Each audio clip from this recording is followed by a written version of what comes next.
أشرف الأنبياء والمرسلين وعلى آله وأصحابه أجمعين.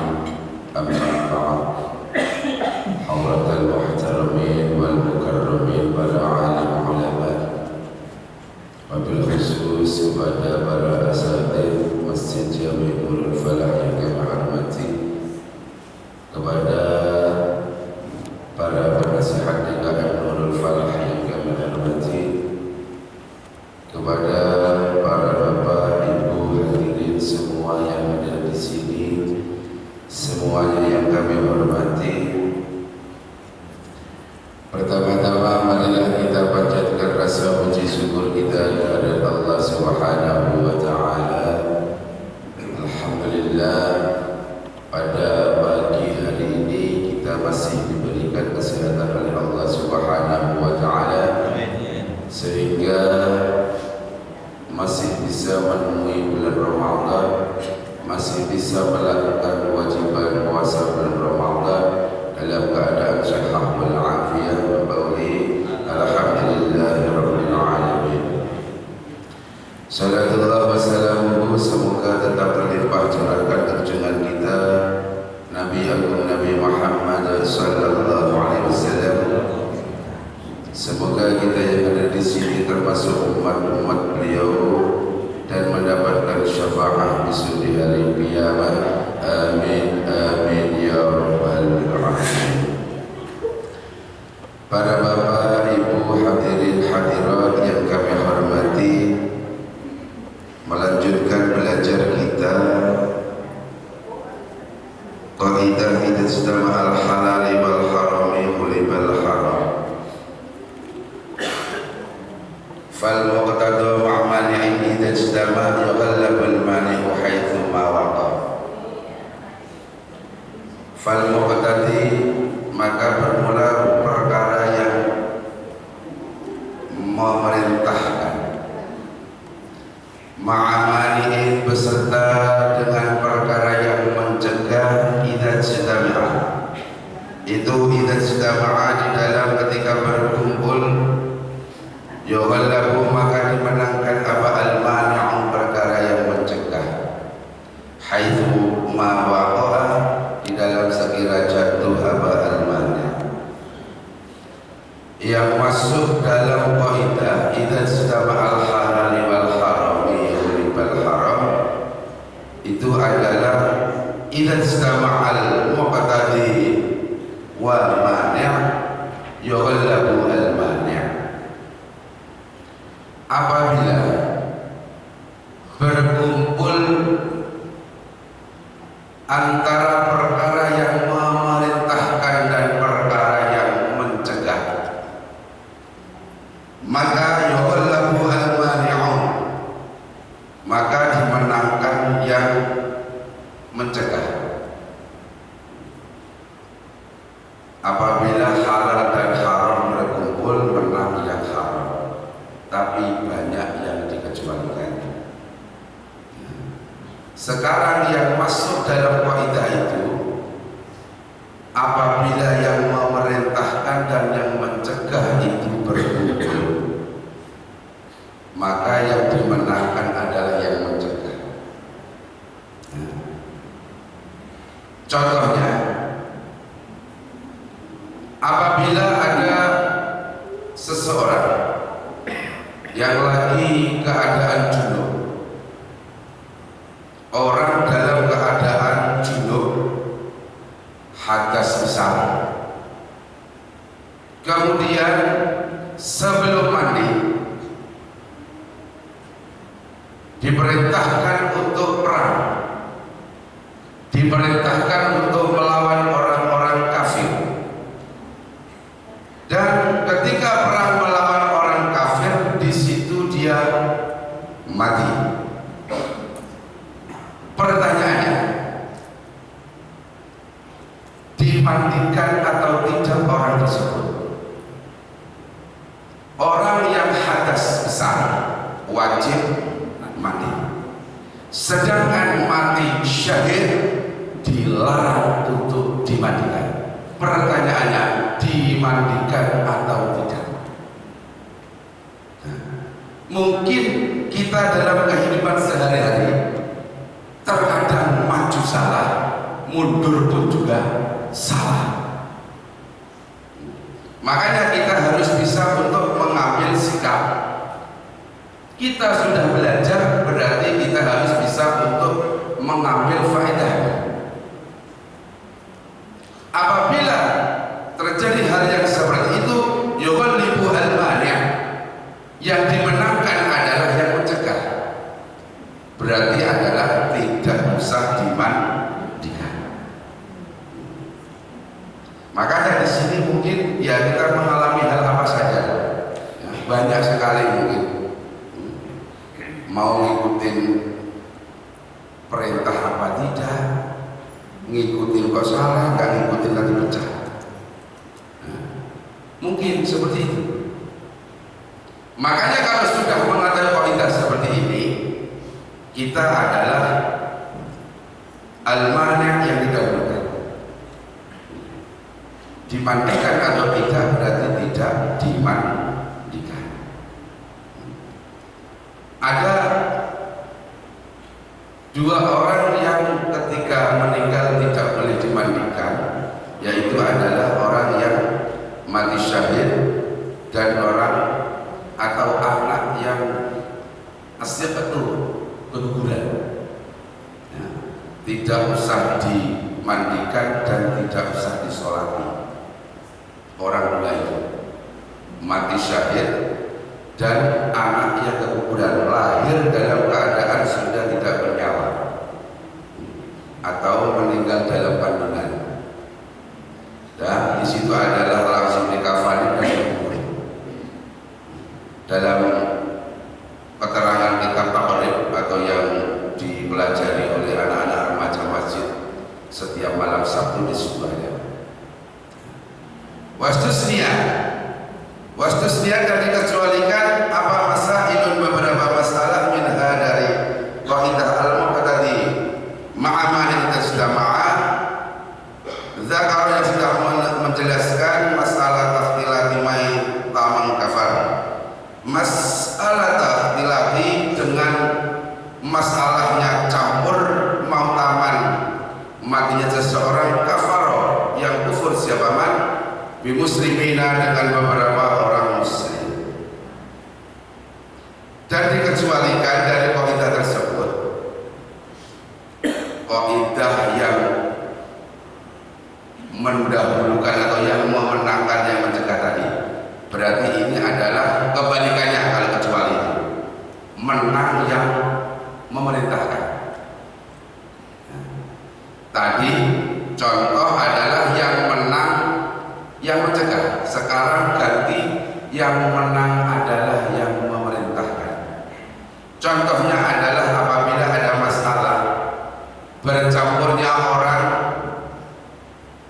mati, orang-orang kafir dengan orang-orang muslim, tidak tahu, campur, nah, mana yang Islam, mana yang kafir, tidak mengetahui. Ya.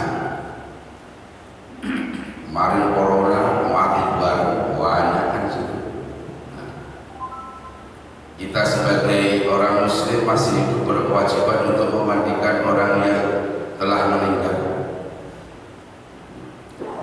Kalau campur seperti itu nggak tahu juga ini mana yang muslim, mana yang kafir.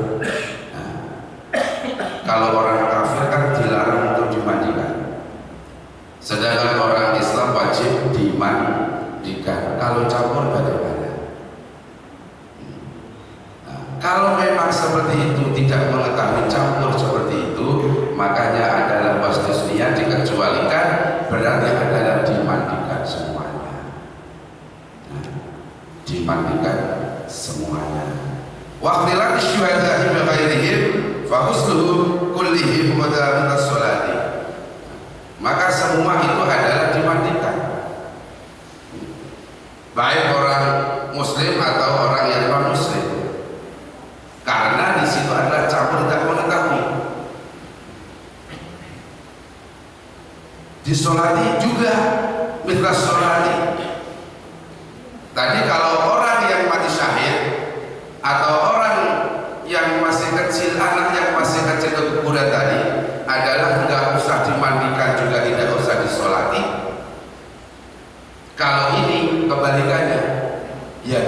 dimandikan, juga disolati. Makanya kita harus jeli, harus kita memahami hal-hal yang masuk dalam kaidah-kaidah fikih, dalam usul fikih ataupun fikih. Di situ kita harus bisa untuk memahaminya, yang sehingga dalam kita mengambil sikap, kita dalam mengambil keputusan tidak menyalahi aturan agama.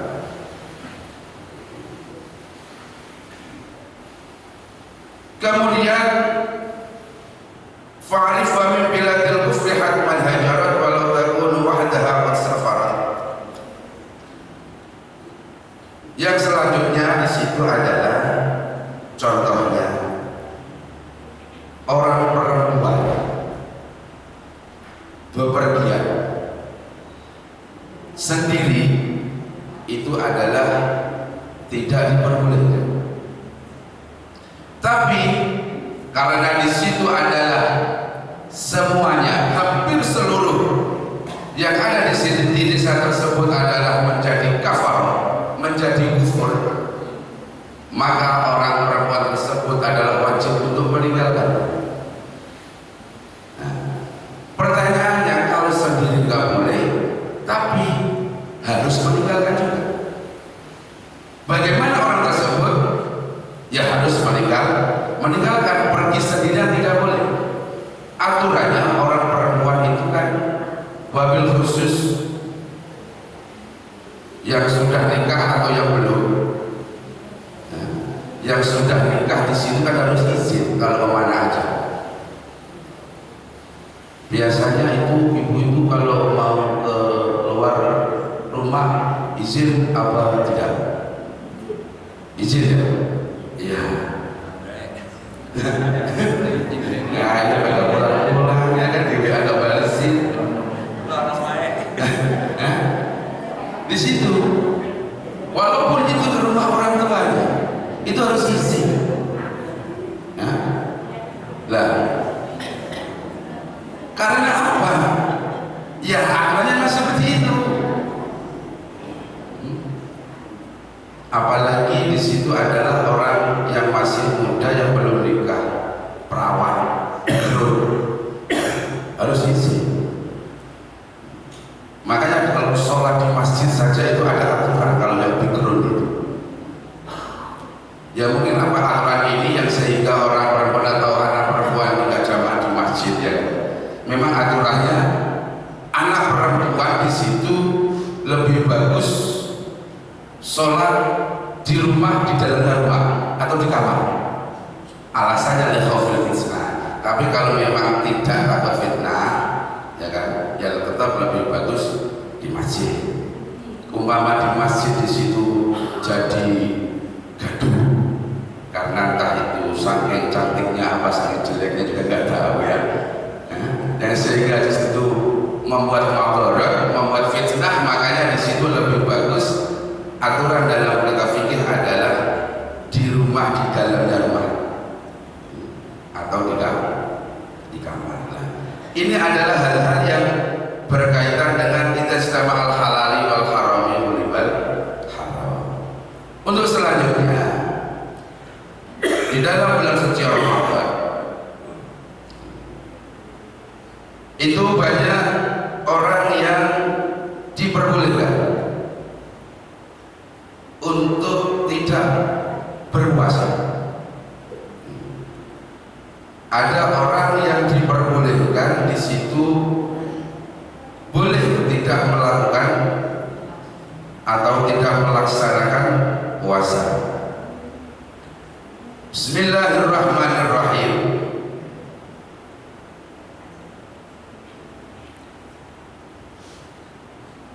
Fa'ilam yastati' fa'id'amu miskina wa mata wa alaihi siyamun min ramadana at'ama anhu li kulli yaumin muddun.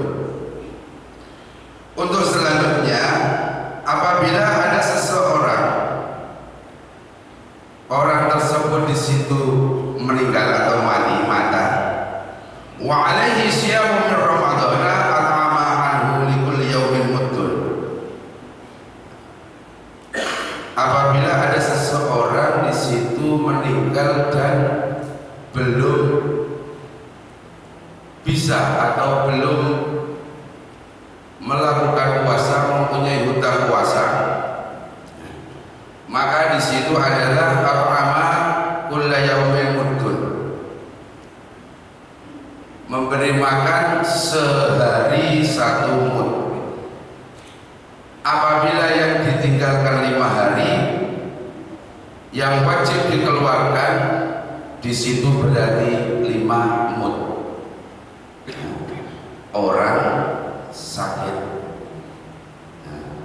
orang sakit yang sehingga di situ adalah ketika melakukan puasa tambah sakit, umpama, makanya di situ diperbolehkan tidak melaksanakan puasa atau boleh meninggalkan puasa dan diganti dengan membayar fidyah. Nah, 1 hari itu 1 mud. 1 mud ukurannya itu adalah kalau digramkan kurang lebih adalah 1 liter.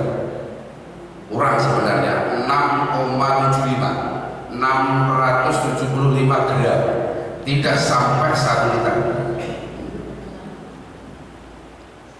Itu kalau orang yang meninggal, orang sakit atau orang yang sudah tua.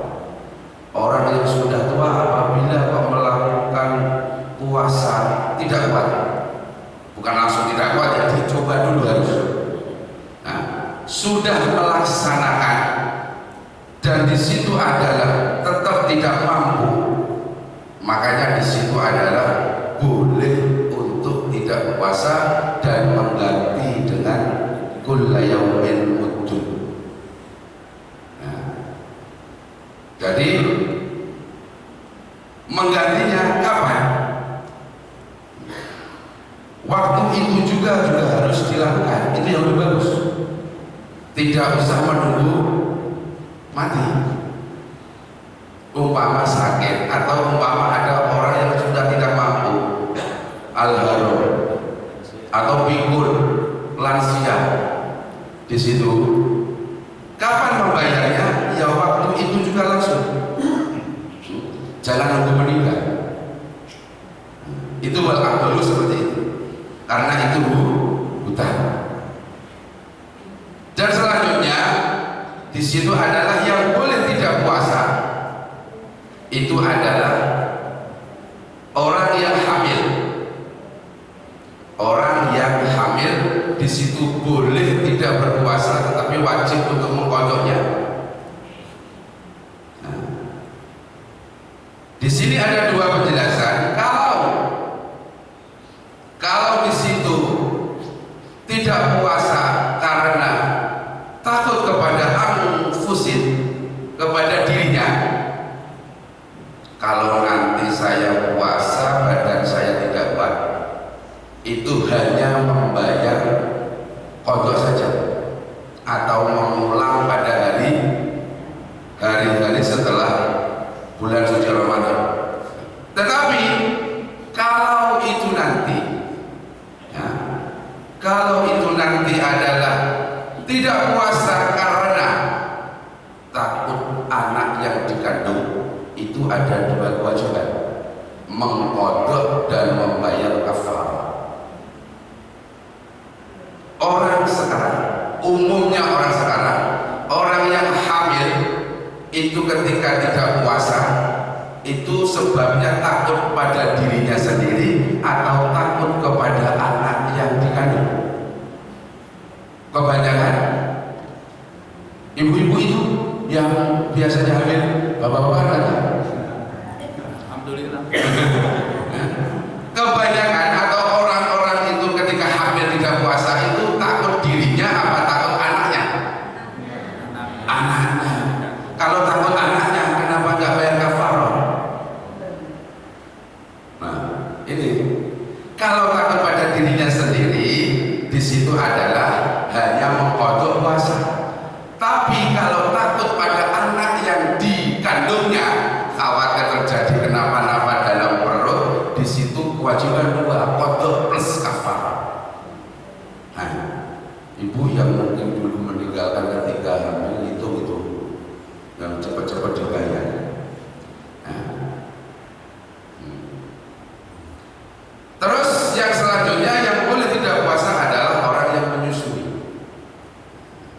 Sama, orang yang menyusui di sini adalah kalau takut pada dirinya itu adalah ketika tidak puasa hanya kotor saja, tetapi kalau di situ adalah takut nanti anaknya tidak sehat, anaknya panas karena diajak puasa, itu juga dua kewajiban, mengqadha dan membayar kafarah. Kafarahnya sama, yaitu kulla yaumin muddun, satu hari satu mud. Satu mud itu ya kurang lebih tadi sekitar 1 liter. Ya. Nah, di sini adalah yang perlu kita ketahui. Jadi di situ adalah kalau memang kita sudah tahu alasannya tersebut, makanya supaya kita bukan kita mengakali, bukan kemudian kita itu adalah hilah, menghindar supaya tidak kena kafarah. Yang tahu itu niatnya adalah ibu-ibu sendiri. Dulu ibu itu adalah niatnya tidak puasa, itu karena anak atau dirinya, yang tahu ya ibu sendiri. Makanya sekarang yang ingin membayar kafarah ya ibu sendiri, tidak juga ibu sendiri, karena itu adalah yang tahu niatnya ya ibu-ibu semua ketika waktu hamil. Nah, kemudian yang boleh tidak puasa dan juga di situ bebas dari fidyah adalah orang yang sakit dan tidak bisa diharapkan kesembuhannya, wa akhiru da'wahu meninggal. Nah, sudah tidak sadar, sudah tidak bisa. Ya, mungkin kita sudah menilai kalau sudah tidak ada kehidupan kembali. Nah, di situ adalah tidak usah membayar kafarah atau membayar fidyah, tidak usah. Ya. Makanya di situ kewajiban-kewajiban yang ketika kita puasa meninggalkan di situ adalah yang berkewajiban khususnya ketika membayar fidyah itu diantaranya. Makanya di situ adalah jangan sampai dalam keterangan fidyah, dalam keterangan kafarah itu juga bermacam-macam, karena kafarah fidyah ini adalah dalam keterangan fikih digunakan untuk menebus puasa. Makanya di situ ketika kita meninggalkan atau mungkin orang tua kita meninggalkan pada tahun ini, ya langsung dibayar, tidak usah menunggu meninggal. Itu walaupun seperti itu. Nah, makanya ini hanya puasa khawatir. Di sini ada juga yang bertanya kepada saya di situ, apakah boleh juga fidyah itu ditebus atau digunakan untuk ibadah selain puasa?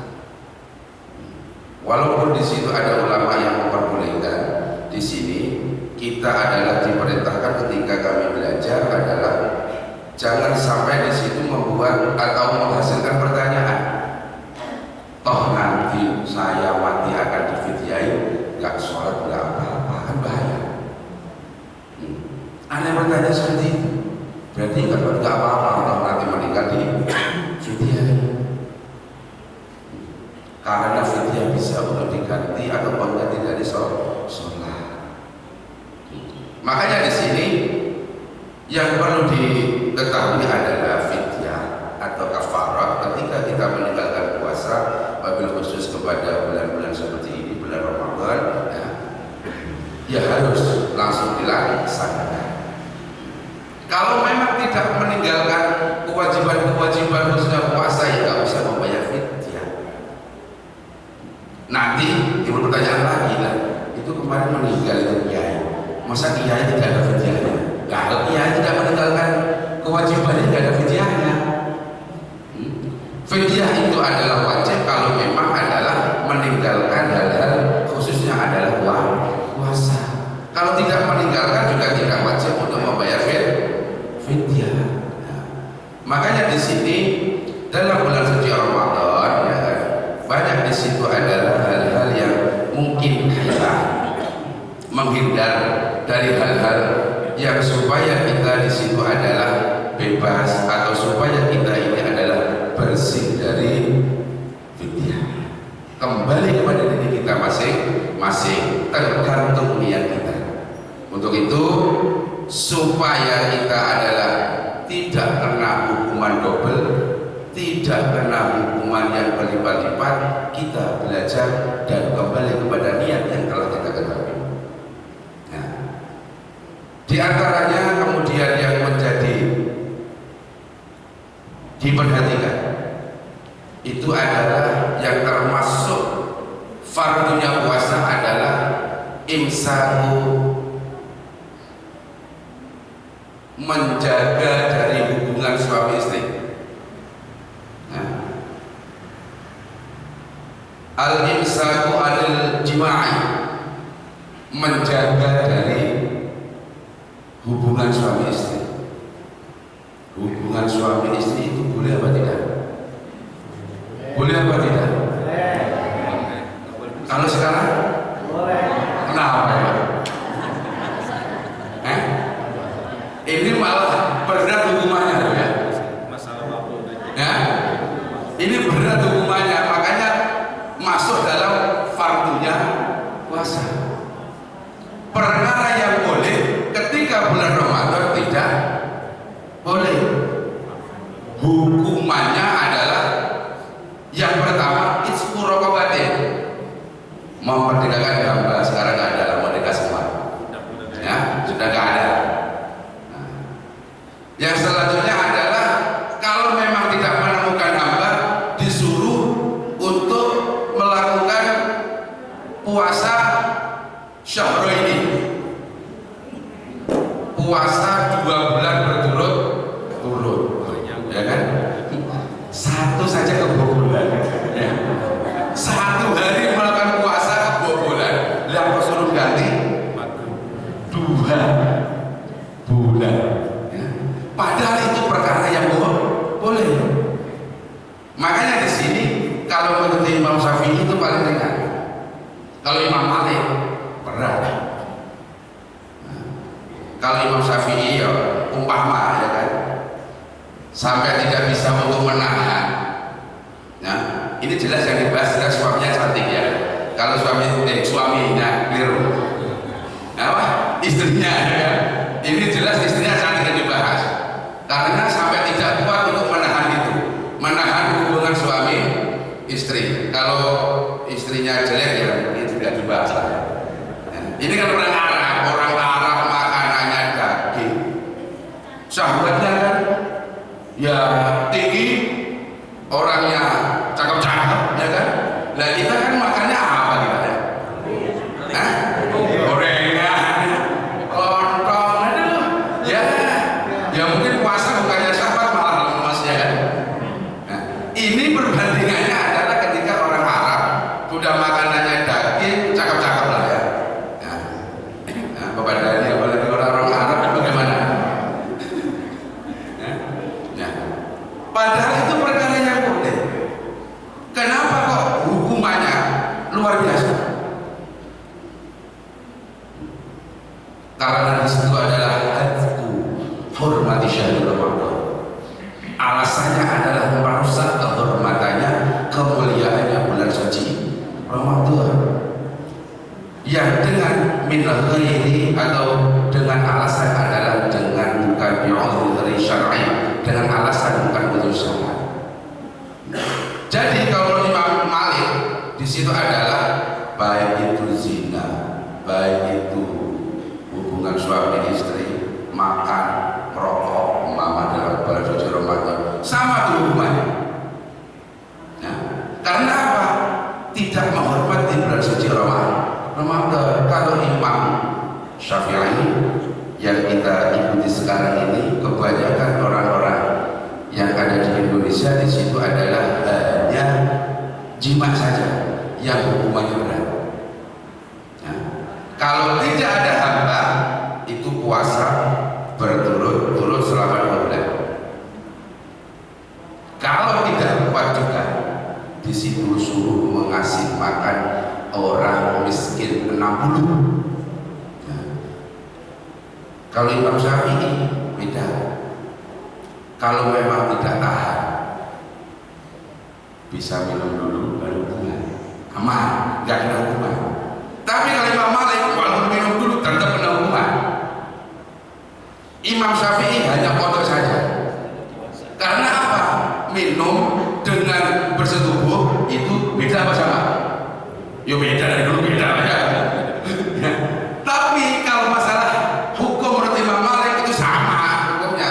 Tapi makan dengan hubungan suami istri atau bersetubuh menurut Imam Syafi'i itu berbeda. Ya memang dari dulu berbeda. Makan yang bersetubuh berbeda ya. Berbeda. Nah, inilah ya. Makanya dalam Islam atau dalam kitab Al-Aswajah Ahli Sunnah wal Jamaah, ikhtilaf seperti itu banyak sekali. Jangan sampai karena perbedaan-perbedaan kita jadi bermusuhan. Nah, ini salah. Udahlah, kalau memang menurut kalian imam ini yang diikuti silakan. Makanya di situ adalah bandingan seperti itu. Jangan sampai di situ adalah karena perbedaan. Kemarin ada ru'yatul hilal, ada wujudul hilal. Karena kemarin tinggi hilal 8 itu aman. Besok di lebaran ini 3 koma ini biasanya ada rawan ini ya.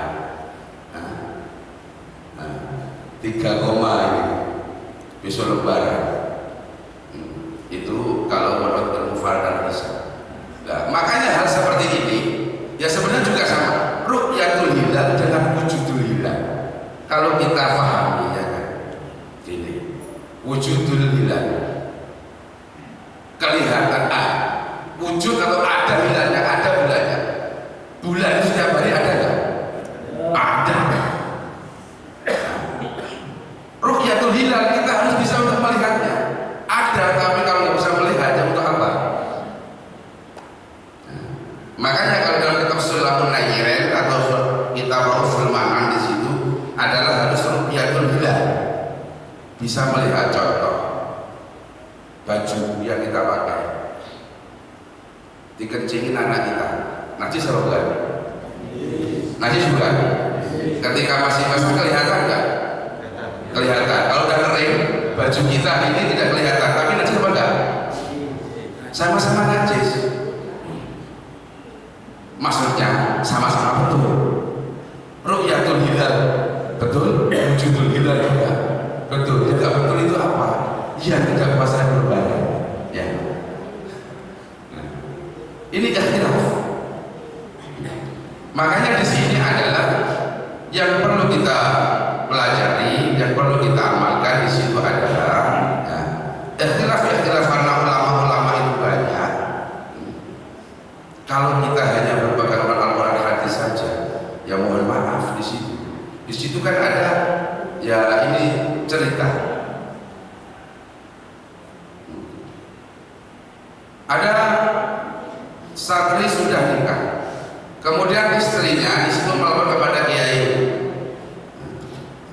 Wahai kiai, saya di rumah ini dipukuli sama suami saya. Tidak boleh itu kekerasan dalam rumah tangga. Makanya suami dipanggil oleh kiai tersebut. Tom, kenapa kamu mukul istri kamu? Kan tidak boleh. Oh gitu ya, ya. Oke kalau gitu enggak akan saya pukul. Setelah itu jarak beberapa hari, 2 minggu balik lagi istrinya. Alhamdulillah ya, ini sudah nggak pukul saya, tapi nendang saya. Dipanggil lagi, ya, dipanggil lagi. Tom, lihat kamu sudah kamu kenapa nendang? Kan nggak boleh katanya mukul, berarti nendang boleh. Ya udah kalau jangan nendang, siap Yai. Ulang lagi, 2 minggu balik lagi. Istrinya, Yai, alhamdulillah sudah nggak mukul, sudah tidak nendang. Sekarang ludahin saya. Nah, ini kalau kita hanya pada konteksnya saja, hanya ngikutin daunnya kiai, atau di situ adalah berpegangan tidak boleh mukul, berarti yang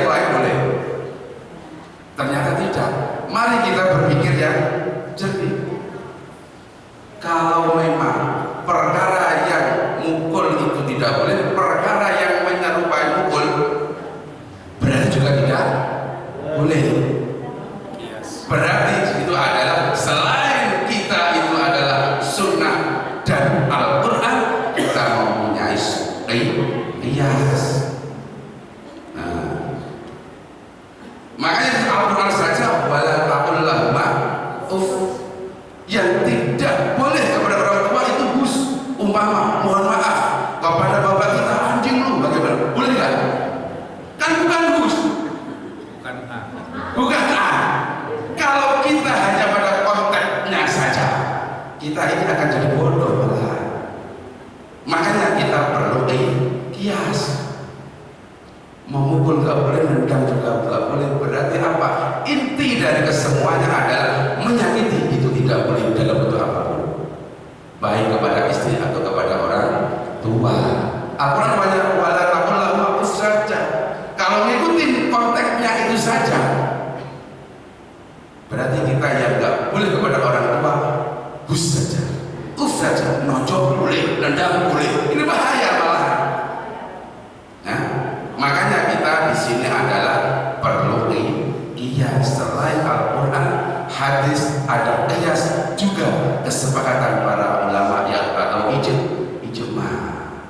Nah, seperti tadi ketika orang di situ adalah melakukan hubungan suami istri ketika dalam bulan Ramadan. Imam Malik itu adalah berbeda dengan Imam Syafi'i. Umpama kita cari Al-Quran sama hadis tidak ketemu itu juga. Ya, ya, ini udah keren. Dari Pak RT katanya, ya kan? Anget apa enggak katanya gitu ya? Mau dikasih tes saja. Pak Roji tidak, alhamdulillah baru kali ini saya bisa duduk tenang katanya. Ya, bisa duduk tenang. Ya, sekarang mau ganti saya, agak jadi ya. Makanya di situ ya kan, kembali lagi ya kan. Nah, hukuman-hukuman itu juga bisa bilang kalau memang adalah sesuai dengan syariat. Contoh tadi, hukumannya adalah memerdekakan budak. Ada seorang Arabi itu orang pedalaman atau orang yang baru masuk Islam, datang kepada Rasul, ya Rasulullah, celakalah bagi saya. Emang kenapa? Saya telah melakukan hubungan suami istri. Ya harus memerdekakan hamba. Lah agak punya duit. Kalau tidak mempunyai berarti adalah harus puasa 2 bulan berturut-turut.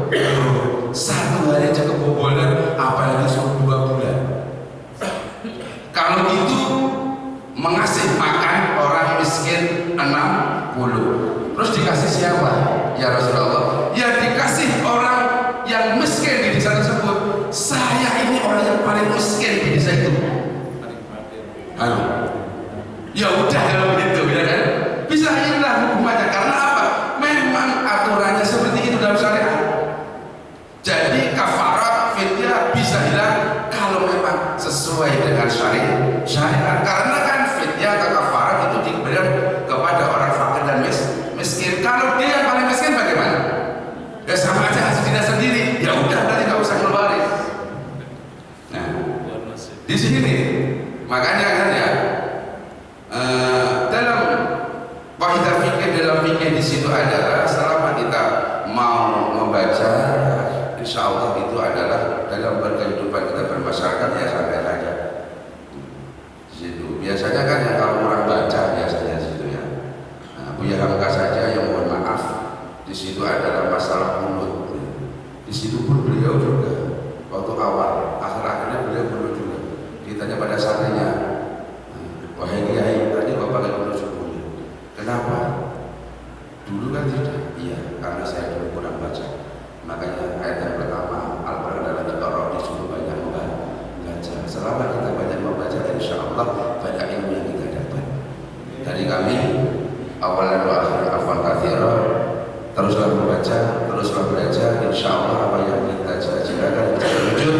Wabil khusus di bulan yang penuh rahmat, bulan maghfirah ini, semoga apa yang kita minta, apa yang kita doakan diterima oleh Allah Subhanahu wa Ta'ala. Akhirul qawli wallahu muwaffiq ila aqwamit thoriq. Assalamualaikum warahmatullahi wabarakatuh. Demikian uraian daripada kitab usul fikih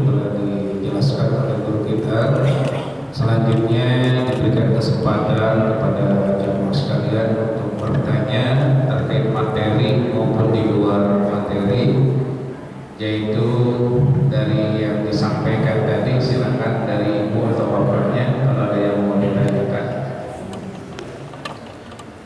Ya, ibu biasanya bertanya duluan. Tidak ada. Ya, kalau tidak ada, silakan Pak. Terima kasih. Assalamualaikum warahmatullahi wabarakatuh. Waalaikumsalam. Apa bedanya antara kafarat dengan fidyah? Kedua, kapan waktu membayar fidyah? Apa hari itu juga?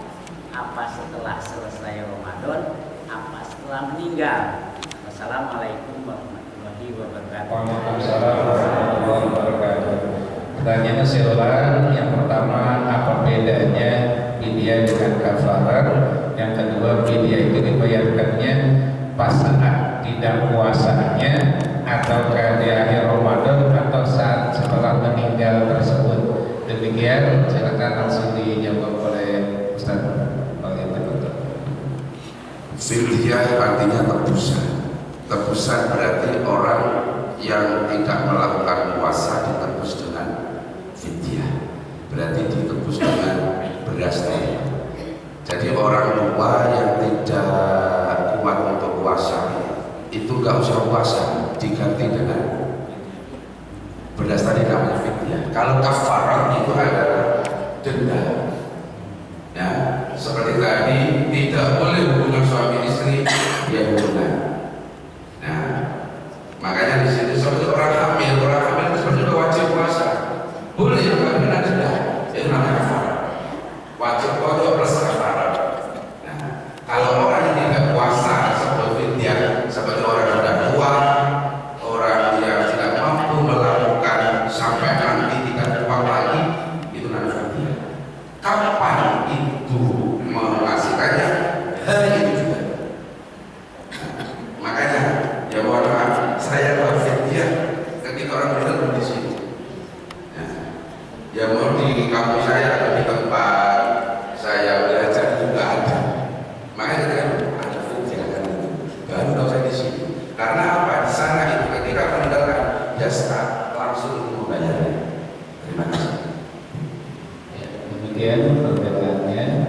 Selanjutnya ada yang bertanya lagi? Silakan ya, Bang Roni, silakan.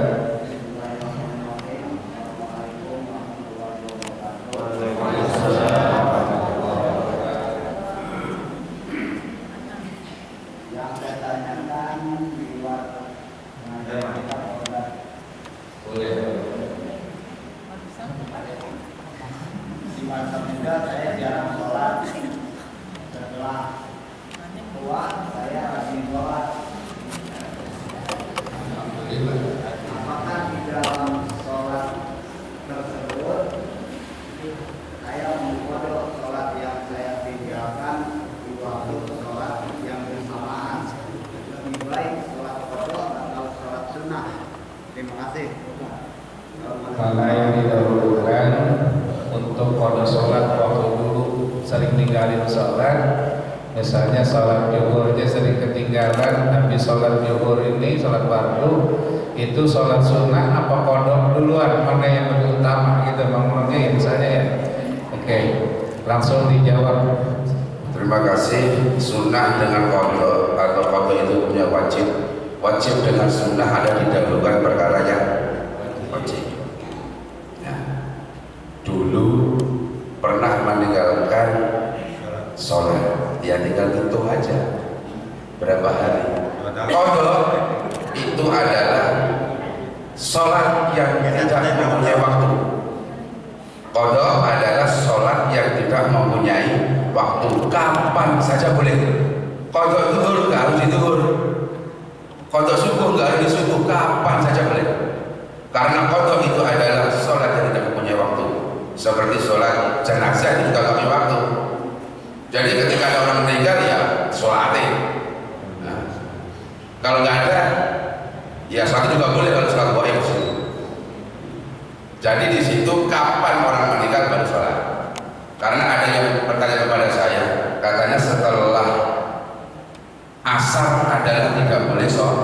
sholat. Ya, makanya ba'diyah asar tidak ada. Bagaimana di situ ketika meninggalnya Selasa? Berarti nunggu maghrib, ya nggak usah. Lalu sholatin, ada nggak seperti itu? Karena dia berpatokan pada itu, katanya setelah sholat asar nggak boleh sholat lagi. Beda urusan. Nah, di sini loh ya. Nah, makanya tadi qadha itu adalah sholat yang tidak punya waktu, jadi kapan saja boleh. Ya. Umpama di situ subuhnya kesiangan, bangun jam 7 langsung mulai aja. Terima kasih. Ya, demikian pertanyaan kedua. Pertanyaan terakhir mungkin ini buat sama-sama ya, bukan untuk muji. Ketika saya punya teman itu teman ngajar saat bulan suci Ramadan, dia kondisi hamil, kemudian melahirkan nifas. Hampir 1 bulan dia tidak puasa dengan sebab hamilnya yang banyak, kemudian juga dia nifas, kemudian dia pengen bayar puasanya, mengqadha puasanya. Ini apakah qadha saja ataukah berkafarat, kan seperti itu. Selanjutnya tidak tuntas di dalam 1 tahun yang sama dia pengen bayar, udah mau bulan puasa lagi. Ini solusinya bagaimana? Apakah fidyah atau bagaimana? Nah ini permasalahan yang biasa ibu-ibu biar terang benderang. Demikian. Assalamualaikum warahmatullahi wabarakatuh. Terima kasih. Untuk orang yang melahirkan kemarin sebelum Ramadan, adik saya di kampung juga melahirkan, dari sekarang nggak puasa. Itu tadi membayar kafarat atau qadha saja. Di situ adalah tidak puasanya karena nifas, bukan karena diperbolehkan tidak puasa. Berarti kalau alasannya nifas hanya qadha saja. Karena apa? Umpama puasa pun juga tidak sah. Karena orang puasa dalam keadaan nifas atau haid tidak sah, batal. Walaupun baru 10 menit maghrib batal. Di situ. Nah, makanya di situ sebenarnya dia. Makanya yang tahu adalah orang yang melakukan sendiri. Dia tidak puasa. Jelas itu adalah umpama puasa saya sebenarnya mampu puasa, tapi ada haid, saya itu nifas, tidak sah juga kan. Nah, makanya di situ adalah apabila ada seperti itu qadha saja, asalkan alasannya karena nifas. Yang kedua, belum mengqadha atau mungkin hutangnya 30 hari, masih punya sampai puasa tahun depan kurang 2 hari, Sudah sisa. ya, masih sisa. Sama seperti kemarin murid saya, alumni pondok WA kepada saya, kurang 1 hari, hari terakhir dia puasa, setengah jam sebelum maghrib dia haid. WA saya masih ada sekarang. Mohon maaf Pak, mau tanya, ini saya harus bagaimana? Nah gitu. Saya tidak 1 hari dan ini hari terakhir, besok sudah puasa. Apa yang harus saya lakukan? Yang mengqadha pada bulan selanjutnya setelah bulan Ramadan plus kafarat. Karena